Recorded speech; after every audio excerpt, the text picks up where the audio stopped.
그 부동산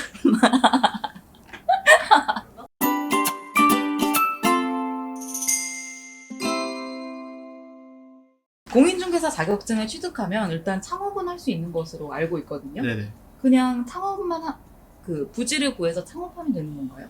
별도의 다른 건 필요 없나요? 이제 실무교육 협회에서 하는 실무교육 이수한 다음에는 사업자 등록 내고 그 자기만의 사무실 임차해서 그렇게 개업을 할 수 있죠. 바로요? 네. 음.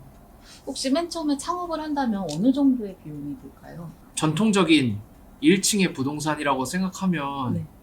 임차료가 우선 세잖아요. 1층 네. 상가들은.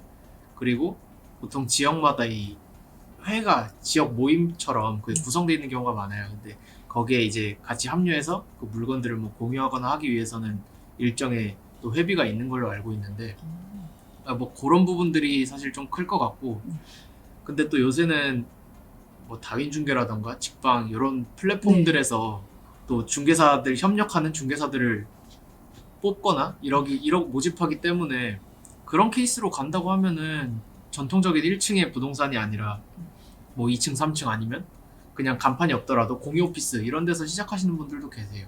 조금씩 생겨나는 것 같아요. 네. 만약에 그렇게 되면은 초기 비용을 좀 줄이면서 부담 없이 창업의 경험을 할 수 있겠죠.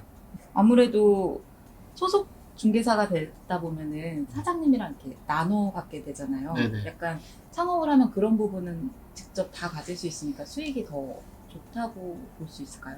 이제 나의 계약 건수가 동일하다고 하면 당연히 그렇겠죠. 이제 그렇지만 내가 혼자 했을 때 얼마만큼의 좋은 매물을 확보해서 이걸 거래로 성사시킬 수 있느냐? 그거에 달려 있는 것 같아요. 사람들이 지금 공인중개사 자격증을 준비하는 이유는 네네. 최소 뭐 300에서 500 정도는 번다라고, 그 이상도 벌 수 있다라고 생각하고 네네. 시작을 하잖아요. 그 예상은 맞다고 볼 수 있을까요? 다 평균한다면 그래도 사실 일반적인 직장인들의 월급 수준은 될 것 같아요. 제 생각에는. 근데 그 편차가 네. 저희가 월급이라고 생각하는 그 기준보다는 훨씬 크기 때문에 정말 못하시는 분들은 한 달에 계약 하나도 못하는 경우도 있고, 뭐 빌딩이나 이런 큰 물건을 하는 경우에는 1년에 하나도 못하는 경우도 있거든요.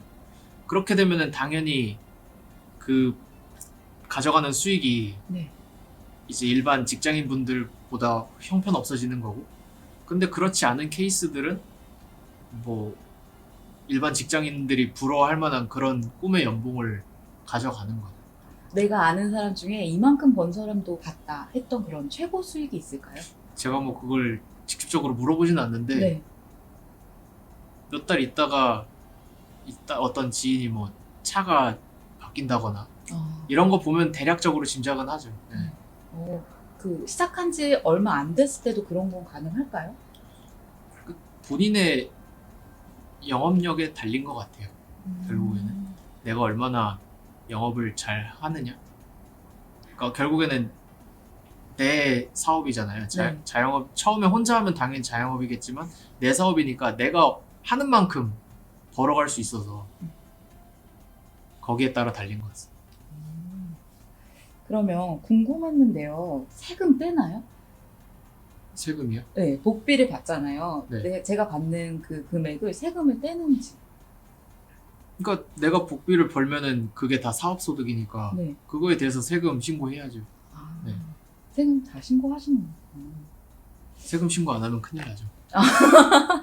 그러면 그 사장님이 만약에 계시다고 하면은 일반적으로 몇 퍼센트로 비율을 나누나요? 그게 이제 기본급이 있냐 없냐에 따라서 네. 조금씩 다른 것 같은데 제가 아는 걸로는 보통 5대5, 뭐 6대4 이 정도 비율이 가장 많은 것 같아요. 기본급이 있는 경우인가요? 아니면 없는 경우인가요? 기본급이 없으면 5대5, 기본급이 있으면 6대4 정도? 기본급은 어느 정도인데요?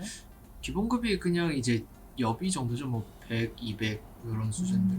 네. 아, 그 정도는 일단 고정으로 가져가고. 네, 그게 이제 내가 초반부터 조금 불안정한 느낌이 든다고 하면은 기본급이 있는 걸 선택하시는 분들도 계시고, 아, 나는 자신 있어서 내가 더 하는 만큼 많이 가져가는 걸 원한다고 하면은 기본급 없이 이제 그 비율을 높여 받으시고, 중간에 바꿀 수도 있는 건가요? 그건 이제 협의하기 나름이겠죠. 계약 가기 음. 나름인 것 같아요. 어디서 듣기로는 이번 달에 계약을 하게 되면 바로 돈이 들어오는 게 아니라 두세 달 뒤에 복비가 들어온다 이런 얘기도 있었거든요. 그 부동산 뭐 매매 계약이든 전월세 계약을 하면은 네. 계약금을 넣는 시점에 중개 수수료를 받는 것보다는 이제 잔금 시점에 받는 경우가 많다 보니까 그 계약금과 잔금 사이의 시기가 뭐 짧으면 한 달, 뭐 네. 길면 두세 달 되니까 그런 이야기를 들으셨던 것 같아요. 일반적으로 그렇다고 볼 수 있는 거죠, 그러면. 그렇죠. 이제 잔금 때 일이 모두 마무리되면서 중개 보수를 받는 케이스가 많아요. 그러면 기본급이 없는 상태에서 시작을 했다면 초반 두세 달은 급여가 없는 거는 마찬가지일까요? 그럴 수 있겠죠. 예. 음. 그래서 뭐 네. 초반에 그걸 보통 수습 기간으로 둬가지고 그때는 기본급을 좀 가져가는 케이스도 있고. 그러면 한 집이 이렇게 나와 있으면 이걸 한 명이 계약을 하는 게 아니라고 들었거든요. 중간에 막 다른 업체들도 다 껴있다고. 그게 이제 네. 전속 중개랑 공동 중개 이 두 가지 유형이 있는데 네. 이 물건을 나만 네. 중개를 할 수 있다고 하면은 내가 이걸 매물을 홍보를 하고 매수인을 붙여가지고 네. 이 두 명을 내가 모두 구하면 내가 혼자 중개를 하는 건데 네.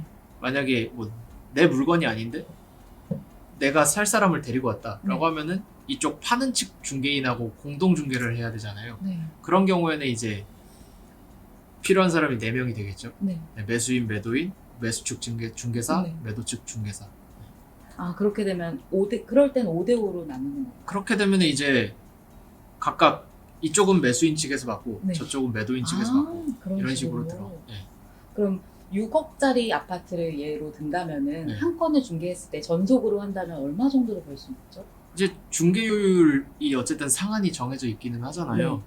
그 상한을 다 받으시는 분들도 있고 네. 아니면 이제 상황에 따라서 조금 약간의 할인을 적용하는 경우도 있고 해서 그거는 케이스 바이 케이스인 것 같아요. 부동산이 워낙 많기 때문에 가격을 좀 낮춰야 경쟁력이 생길 수도 있다는 생각이 드는데 실제 네. 그런가요? 그걸 소위 덤핑이라고 하잖아요. 네, 요새 뭐 매도인한테는 안 받고 매수인한테만 받는 그런 중개 플랫폼도 생기고 아니면 뭐 반값 플랫폼들도 네. 생기고 하는데 결국에는 가격을 가지고 경쟁하는 건 한계가 있다고 생각을 하거든요. 네. 그리고 가격을 가지고 경쟁할 수 있는 물건들은 결국엔 이제 주거용이 위주가 될 테고 더 큰 물건들은 그러기가 쉽지 않다고 생각을 하거든요. 그걸 중개할 수 있는 그 중개사의 능력이 더 중요하다고 생각을 해서 하나의 무기는 될 수 있겠지만 그 가격 경쟁력이 절대적이진 않다.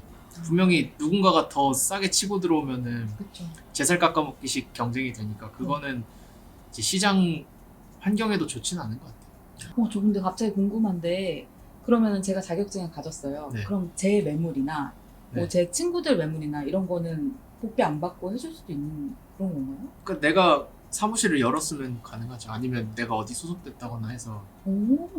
내가 복비 안 받고 하겠다라고 하면은 상관은 없는데 자격증만 있는 상태에서는 못하죠. 아, 그런 거예요? 네. 일단 어딘가에 취업이 돼 있어야 그걸 할 수 있는 그렇죠. 거예요? 소속이 되어 있거나 내가 내 걸 열었거나